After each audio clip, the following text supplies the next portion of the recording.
Radhe Radhe everyone. आज की video में मैं आपको सापदा माता का डोरा लेने की कहानी सुनाऊंगी। तो सापदा माता का डोरा कैसे बनाना है, कैसे लेना है, वो तो वीडियो पहले चैनल पर आ चुका है, आप वहां से देख लीजिएगा। अभी मैं आपको सापदा माता की कहानी सुना देती हूँ। तो अपने हाथ में 16 दाने जौ के लेके हम कहानी सुनेंगे। एक राजा था, उसका नाम नल था। उसके दमयंती नाम की रानी थी। एक दिन महल के नीचे एक बुढ़िया आई जो सापदा माता का डोरा बांट रही थी और कहानी सुना रही थी। वहां पर बहुत भीड़ लगी हुई थी, सारी औरतें डोरा ले रही थी। रानी ने छत के ऊपर से देखा और दासी से कहा कि नीचे जाकर देख के आओ, भीड़ क्यों लगी है। दासी जाकर देख के आई और आके बोली, वहां पर एक बुढ़िया है जो सापदा माता का डोरा बांट रही है, जिससे धन लक्ष्मी होती है। वह डोरा कच्चे सूत की 16 तार की 16 गांठ का बना हुआ है। हल्दी में रंगकर पूजा करके 16 नए जौ के दाने हाथ में लेकर सापदा माता की कहानी सुनकर गले में बांधते हैं। तब रानी ने भी डोरे की पूजा करके अपने हार के साथ ही रानी ने गले में डोरा भी बांध लिया। जब राजा बाहर से आया तो डोरा देखकर बोला, रानी आज हार में ये क्या बांध रखा है। रानी बोली कि ये सापदा माता का डोरा है, इससे घर में धन लक्ष्मी आती है। राजा बोले कि हमारे पास तो धन लक्ष्मी बहुत है, हमें किस चीज की कमी है। यह कहकर राजा ने डोरा तोड़ के फेंक दिया। उसी दिन राजा को सपन में सापदा माता दिखाई दी। सापदा माता ने कहा, राजा मैं तेरे घर से जा रही हूँ। राजा ने पूछा, तुम कौन हो। वह बोली, मैं तो सापदा हूँ, इसलिए जा रही हूँ। तेरा धन कोयला हो जाएगा, तूने मेरा अपमान किया है, अब मैं यहाँ नहीं रुकूंगी। सुबह उठकर जब राजा ने देखा तो सारा धन कोयला हो गया। तब राजा बोला कि रानी, हम यहाँ एक ब्राह्मणी की लड़की को छोड़ देंगे और यहाँ से चले जाएंगे। वो ब्राह्मण की लड़की पानी भरेगी, दिया जलाएगी, घर में झाड़ू करेगी और घर में बैठी रहेगी। हम दूसरे गांव में जाकर रहेंगे। राजा रानी दोनों अपने घर से निकल पड़े। चलते चलते एक तालाब पर पहुंचे। तालाब पे जाके राजा ने 2 तीतर पकड़े और तीतर मारकर रानी को दे दिए। कहा, रानी तुम ये तीतर भून लो जब तक मैं नहा के आता हूँ। राजा नहा के आया। रानी और राजा जैसे ही तीतर को खाने बैठे, वो भुने हुए तीतर भी उड़ के चले गए। इसके बाद राजा रानी को लेकर अपनी बहन के घर चला गया। बहन ने राजा और रानी को एक पुराने से घर में ठहराया। राजा रानी ने देखा कि उस घर में एक सोने की बच्ची पड़ी हुई है और देखते ही देखते जमीन उस बच्ची को निगल गई। राजा ने रानी से कहा कि यहाँ से चलो, नहीं तो ये चोरी हमारे सिर लग जाएगी। और वो दोनों वहां से चले गए। वहां से राजा सीधा अपने दोस्त के पास गया। दोस्त ने भी राजा को पुराने महल में ठहरा दिया।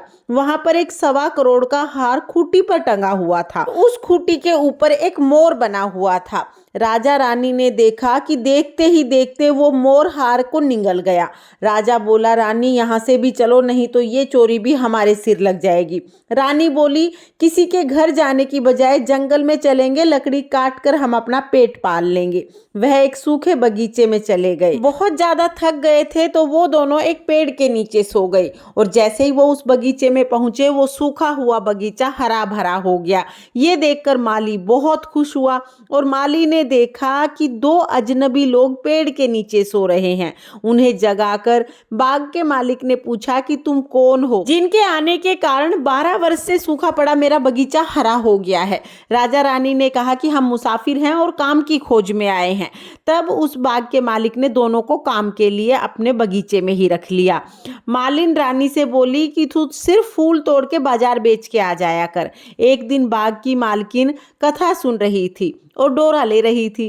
रानी के पूछने पर उसने बताया कि ये सापदा माता का डोरा है। रानी ने कथा सुनी और रानी ने भी उसके साथ डोरा ले लिया।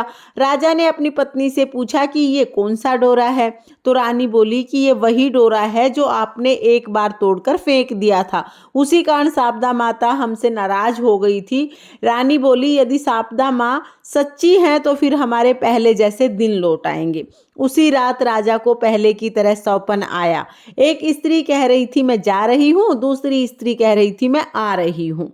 राजा ने दोनों के नाम पूछे तो आने वाली ने अपना नाम लक्ष्मी बताया और जाने वाली ने अपना नाम दरिद्रता बताया। राजा ने पूछा कि मुझे कैसे पता चलेगा।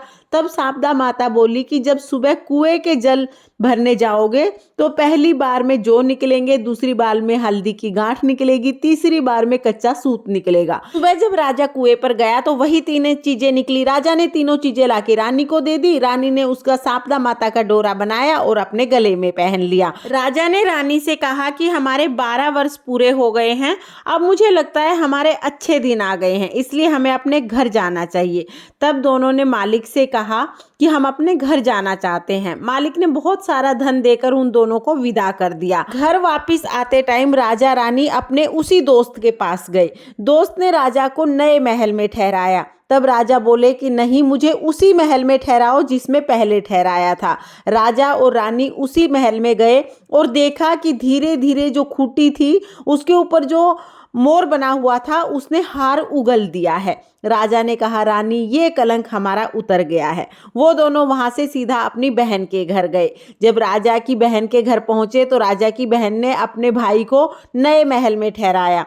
तब राजा बोले, नहीं बहन, हमें उसी महल में ठहराओ जिसमें पहले ठहराया था। उसी पुराने से घर में जाके ठहर गए। जाके देखा कि जो बर्छी धरती ने निगल ली थी वो धीरे धीरे धरती ने उगल दी है। राजा रानी का ये कलंक भी उतर गया। उसके बाद राजा रानी सीधे अपने महल की तरफ चले गए और जाकर देखा कि जो दरवाजा टेढ़ा हो गया था वो ठीक हो गया है, सोने की झारी आ गई है, दातन हरी हो गई है। जो ब्राह्मण की बेटी दिया जलाने के लिए छोड़ के गए थे, राजा रानी ने उसे अपनी धर्म की बेटी बना लिया और बहुत सारा धन दौलत देकर उसका विवाह कर दिया। रानी ने सापदा माता का व्रत किया, उद्यापन किया, 16 ब्राह्मणियों को जिमाया, 16 चीजें दी, हलवा पूरी बनाई और इस तरह से सापदा माता का उद्यापन किया। हे सापदा माता, जैसे आपने पहले राजा के साथ किया वैसे किसी के साथ मत करना, और जैसे बाद में किया वैसे सबके साथ करना। इस कहानी को कहते सुनते हुकारा भरते सब पर अपनी कृपा दृष्टि बनाए रखना और सबके घर को अन्न धन से भर देना। ये थी सापदा माता की कहानी। इसके बाद हम एक गणेश जी की कहानी जरूर सुनेंगे। तो चलिए अब मैं आपको गणेश जी की कहानी सुना देती हूँ। एक बार एक गांव में एक बुढ़िया रहती थी। बुढ़िया रोजाना गणेश जी का पूजन करती थी। रोजाना मिट्टी के गणेश जी बनाती, रोजाना गल जाते। बुढ़िया के घर के सामने ही एक सेठ की हवेली बन रही थी। बुढ़िया ने जाके कारीगर से कहा, कारीगर कारीगर मेरे लिए पत्थर के गणेश जी बना दो। कारीगर बोले, बूढ़ी माई, जब तक हम तुम्हारे पत्थर के गणेश जी बनाएंगे तब तक तो हमारी दीवार बन जाएगी, हमारे पास टाइम नहीं है, आप किसी और से बनवा लें। बूढ़ी माई को बहुत बुरा लगा। बूढ़ी माई ने मन मन में कहा, भगवान करे तुम्हारी दीवार टेढ़ी हो जाए। अब ये कह के बूढ़ी माई अपने घर आ गई।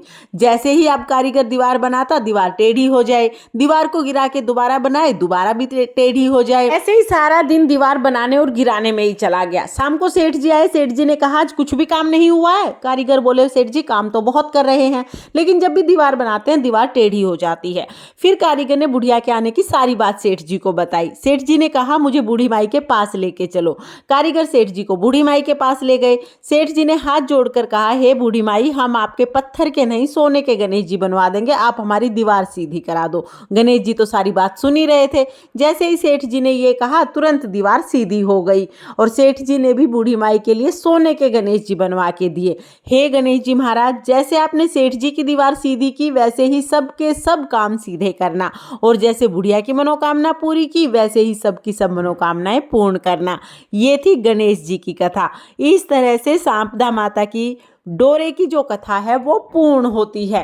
तो फ्रेंड्स, इस तरह से कथा सुनने के बाद जो हाथ में हमने 16 दाने जौ के लिए हैं, इसको हम किसी सुरक्षित जगह पर रख देंगे। जब हम डोरा खोलेंगे बैसाख के महीने में, उस टाइम पर हमें इन्हीं जौ के दानों से कहानी सुननी है। तो इनको आप अपने पल्लू में बांध सकते हैं या किसी भी टिफिन वगैरह में, किसी भी डब्बे में आप इसको सुरक्षित रख दीजिएगा।